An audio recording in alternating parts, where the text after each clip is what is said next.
Eh bien, c'est le début d'une guerre régionale qui pourrait facilement dégénérer en guerre mondiale. Je pense que c'est la responsabilité des grands pays. Je n'inclus pas les États-Unis parce que les États-Unis sont impliqués dans les tueries avec Israël. C'est une attaque déraisonnable. Mais, vous savez, les États-Unis ont déjà fait la même chose comme lorsque nous avons attaqué Saddam Hussein en 2003, en mentant sur les armes de destruction massive, puis en attaquant. C'est ce qu'Israël a fait cette fois-ci avec l'aide des États-Unis et des pays européens, en particulier l'Allemagne, la France et l'Angleterre.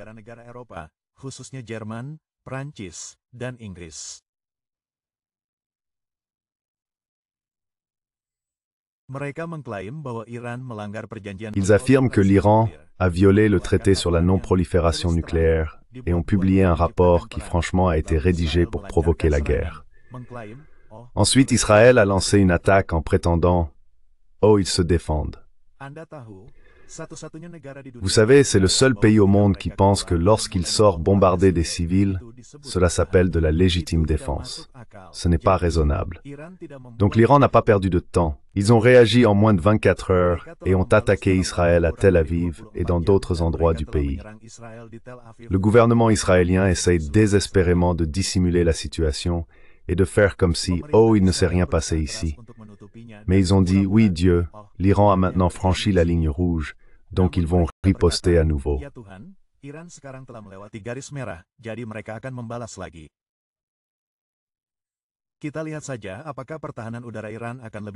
Voyons simplement si la défense aérienne de l'Iran sera plus efficace lors de la prochaine attaque et s'ils parviendront à abattre des avions israéliens. Il y a eu des rapports indiquant qu'ils auraient abattu au moins un avion et qu'une pilote israélienne, une femme, aurait été tuée. Attendons donc de voir si cela se reproduit. Pouvez-vous en dire un peu plus sur l'implication des États-Unis? Car juste après la première attaque contre l'Iran, le sénateur Marco Rubio a déclaré que les États-Unis n'étaient pas impliqués. Cependant, avec l'arrivée de nouveaux rapports, le président Trump a affirmé qu'il s'agissait d'une attaque extraordinaire. Nous disposons également d'un rapport très détaillé sur la flotte qui a été déplacée en Méditerranée, ainsi que sur l'escadron de F-15 ou F-16 en Jordanie qui a été sollicité pour intercepter les missiles iraniens.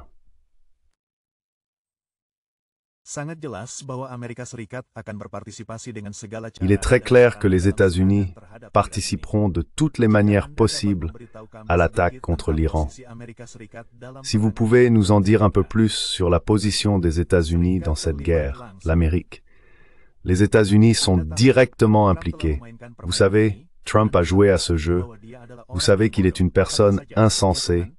Il dit simplement « Oui, Dieu, je ne sais pas ce qui se passe. Cette chose continue d'arriver. Ils ne me tiennent pas au courant. » Vous savez, tout comme il admet ne pas être au courant de l'attaque en Russie qui a eu lieu il y a 2 semaines.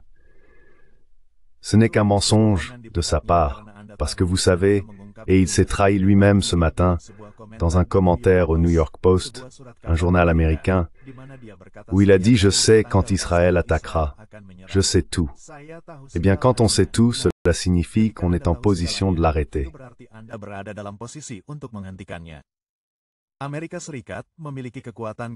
Les États-Unis détiennent du pouvoir en raison de leur contrôle sur l'argent et les armes militaires envoyées à Israël. Donc ils peuvent arrêter cela.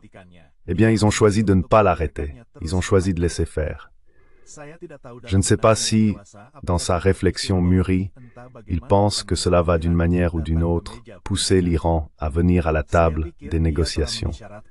Je pense qu'il a laissé entendre que c'est une forme de raisonnement insensé. Mais il s'agit du commandant militaire américain du CENTCOM, le général Kurila, qui a effectué plusieurs voyages avec d'autres membres de l'état-major en Israël au cours des 2 derniers mois. Donc, à mon avis, les États-Unis participent à une planification approfondie avec Israël pour cette opération, y compris en fournissant un soutien en renseignement, des systèmes d'armes et des opérations de cyberguerre pour tenter d'entraver la capacité de l'Iran à détecter et à répondre aux attaques.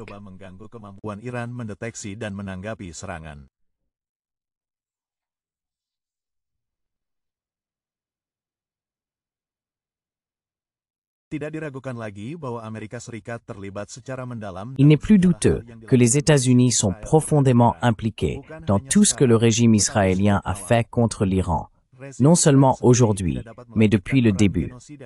Le régime israélien lui-même ne peut pas poursuivre la guerre génocidaire à Gaza. Il dépend entièrement de l'Occident pour tout. Cependant, dans ce cas, il dépend encore plus des États-Unis que lors d'autres campagnes. Je pense que Trump a révélé son dernier secret et a fait une déclaration montrant clairement qu'il est impliqué et qu'il aide. Cela montre donc que les États-Unis sont dirigés par quelqu'un qui n'a pas de principes moraux, quelqu'un qui n'a pas de stabilité mentale, quelqu'un qu'on ne peut pas inviter à négocier parce qu'il change sans cesse de position et devient alors imprévisible. Il est déterminé à devenir un président qui aime la paix. Mais il est très enthousiaste à propos de l'attaque menée par le régime israélien.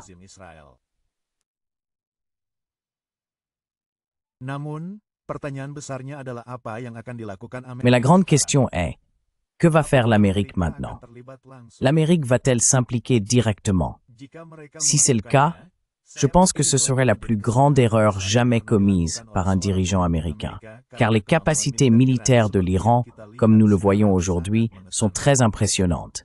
Ils peuvent renverser la situation très rapidement, même s'il s'agit d'une attaque féroce. Cependant, l'Iran est bien plus capable d'attaquer des cibles américaines dans la région du Golfe Persique. Ces missiles sont à portée immédiate. L'Iran dispose de centaines de milliers de missiles et de centaines de milliers de drones. Et toutes les dictatures familiales de la région du Golfe Persique, qui sont les maîtres des usines américaines et riches en pétrole et en gaz, ne sont que des châteaux de verre. Donc, si les États-Unis s'impliquent, cela provoquera une destruction économique mondiale.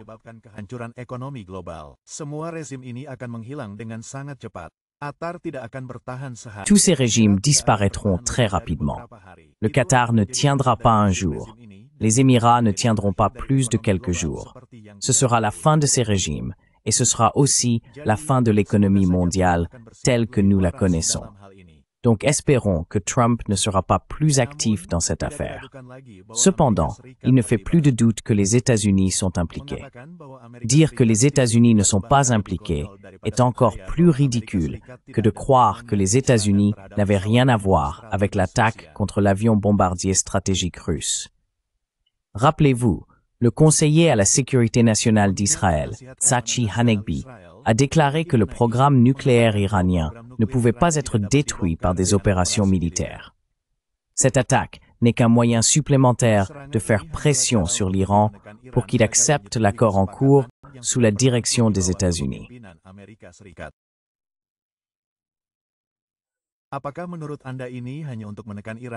Pensez-vous que cela vise simplement à faire pression sur l'Iran pour obtenir davantage dans cette négociation, ou pensez-vous que cette attaque signifie la fin des négociations à court terme pour l'Iran? À votre avis, où tout cela mène-t-il? Oui, pour l'instant, les négociations sont terminées et l'Iran va se concentrer sur l'embarras de Netanyahou. Cependant, bien que cela soit possible, comme vous l'avez justement dit, il s'agit d'un effort pour faire pression sur l'Iran afin d'aider Trump lors des élections, ce qui n'aboutira jamais, car l'Iran ne renoncera pas à sa souveraineté. Toutefois, je pense que cela fait aussi partie de la stratégie de Netanyahou pour rester au pouvoir. Vous savez très bien que pendant ces 20 mois de génocide, la raison pour laquelle Netanyahou continue d'augmenter les tensions, que ce soit à Gaza, au Liban ou en Syrie, c'est parce qu'il a réussi avec ses alliés, Erdogan et Biden.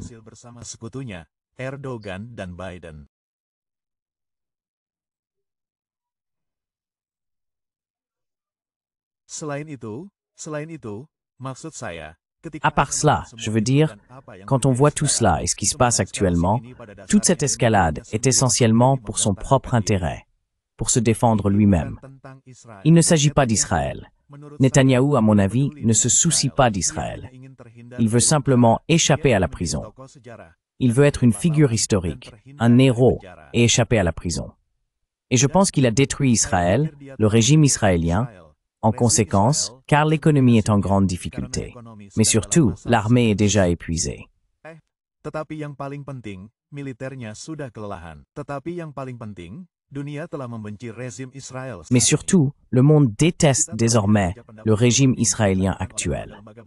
Nous avons vu des sondages récents menés par des institutions occidentales qui n'incluaient pas de nombreux pays de notre région ni de nombreux pays plus critiques envers le régime israélien. Et pourtant, la désapprobation d'Israël est très élevée dans le monde entier. Donc il a détruit Israël. Et je pense que l'attaque contre l'Iran est une grosse erreur de calcul. L'Iran veillera à ce qu'Israël comprenne que cette décision prise par le régime de Netanyahou était désastreuse. Panas, hey, panas.